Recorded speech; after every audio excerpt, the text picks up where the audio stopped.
I think about this every day. I think about this all night long. I stay awake, not sleeping, because I'm thinking about this. It's the biggest piece of dog that I have ever heard. Yes! Yes! Yes! Yes! Yes! Yes! Yes! No! No! No!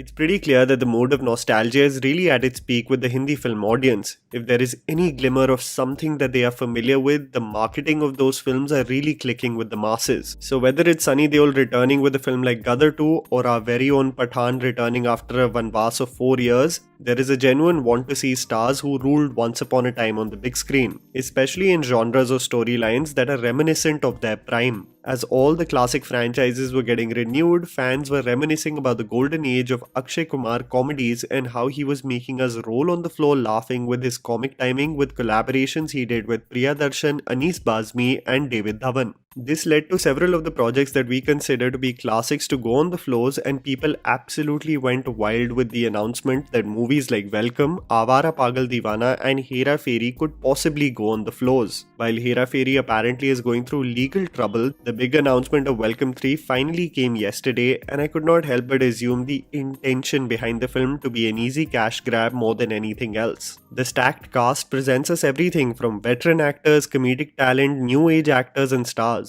A cast that will give shame to an ensemble like Jani Dushman. You've got Akshay Kumar, the duo of Munna Bhai, Sanjay Dutt and Arshad Varsi. You've got actresses like Lara Dutt, Raveena Tandon, Disha Patni, Jacqueline Fernandez. You've got Sunil Shetty, the Golmaal Boy, Shreyas Talpade and Tushar Kapoor. Legends like Paresh Rawal, Johnny Lever, Rajpal Yadav, Krishna from Comedy Nights, Our Family Man, Sharib Hashmi and singers like Mika and Daler Mehndi. And it just makes me think about the mess this entire party can become. I say this not because there is any problem with ensemble cast comedies, but as I was mildly being entertained with the a cappella gag in the promotional video, I saw the director at the helm of affairs and the writer of the film. The movie is directed by Ahmad Khan, from reputed, understated, effective and compelling work like Baghi 2, Baghi 3 and Heropanti 2, and is written by visionary Farhad Samji. This is where the frustration peaked also, because it seems like the full-blown commercial comedies are restricted to the yes men of the industry that only reek of mediocrity. It's not that Hindi cinema has a dearth of brilliant comedic directors, but the star-led projects want to work with the yes men who are essentially people pleasers and will cushion everything for the stars. I mean, think about the likes of creators like Raj and DK. You're telling me fans would not love to see an Akshay Kumar-led film directed by the hilarious duo, where the star absolutely surrenders to their vision? It can literally reinvent Akshay out of the leagues of veterans like Priyadarshan and Anis Bazmi and actually bring a contemporary spin to his otherwise impeccable comedy. Think about a director like Rajesh Krishnan, who made Loot Case, a director like Abhinay Deo, who made Blackmail and Delhi Belly. These new age directors barely get the opportunity to make a full-blown star-driven comedy film because they will be adamant to execute their vision versus becoming yes men and accept the mediocrity that will be accepted by the likes of Ahmad Khan, Prabhu Deva, Farhad Samji, etc., who are given project after project despite delivering colossal failures also. Nothing is funnier than a production company boasting of its budget even before the film has gone on floors. The rumor spread by trade experts on social media a few days ago was the upcoming film Houseful 5, produced by Sajid Nadiadwala, is going to be made on a budget of 375 crores. A budget, by the way more than action films like Pathaan and Jawan. And this is put out there with the assumption that the audience will be impressed, especially at a time where the industry is re-engineering all of its costs so that it can make profitable ventures. I wonder what the intention behind marketing the budget of their films can truly be. Especially a comedy with such an exorbitant budget just seems absurd.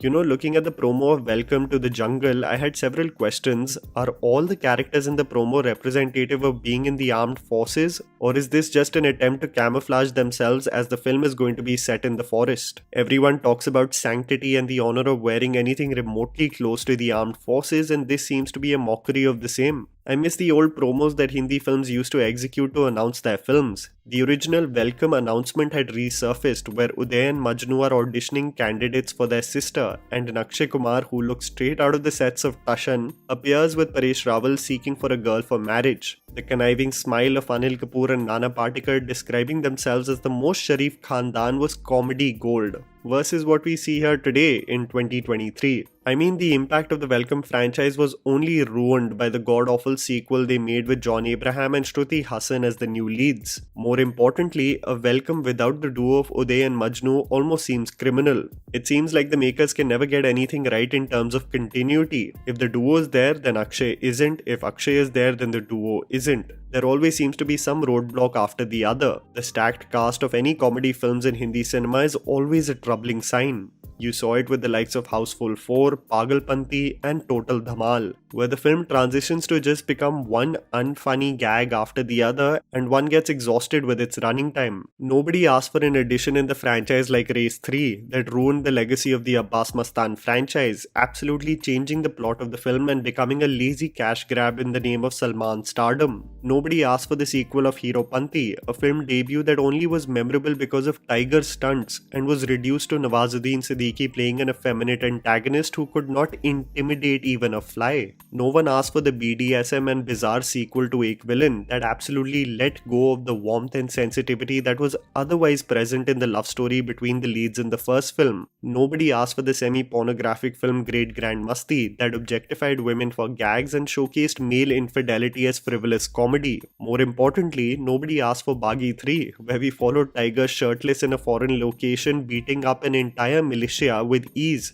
as Ritesh Deshmukh pretended to have the same telepathic communication like Jaya Bachchan and SRK in K3G. We love Welcome and the memories associated with it. Please don't ruin it by just banking on the nostalgia of the property. We definitely deserve better. And that was the video, guys. Write down in the comments below what you think about the Welcome 3 project. Please don't forget to follow me on Instagram, the handle's right in front of you. Follow me at JammyPants4. Also, please support us by smashing the like button and subscribing to our channel for weekly content ahead. Thank you for watching.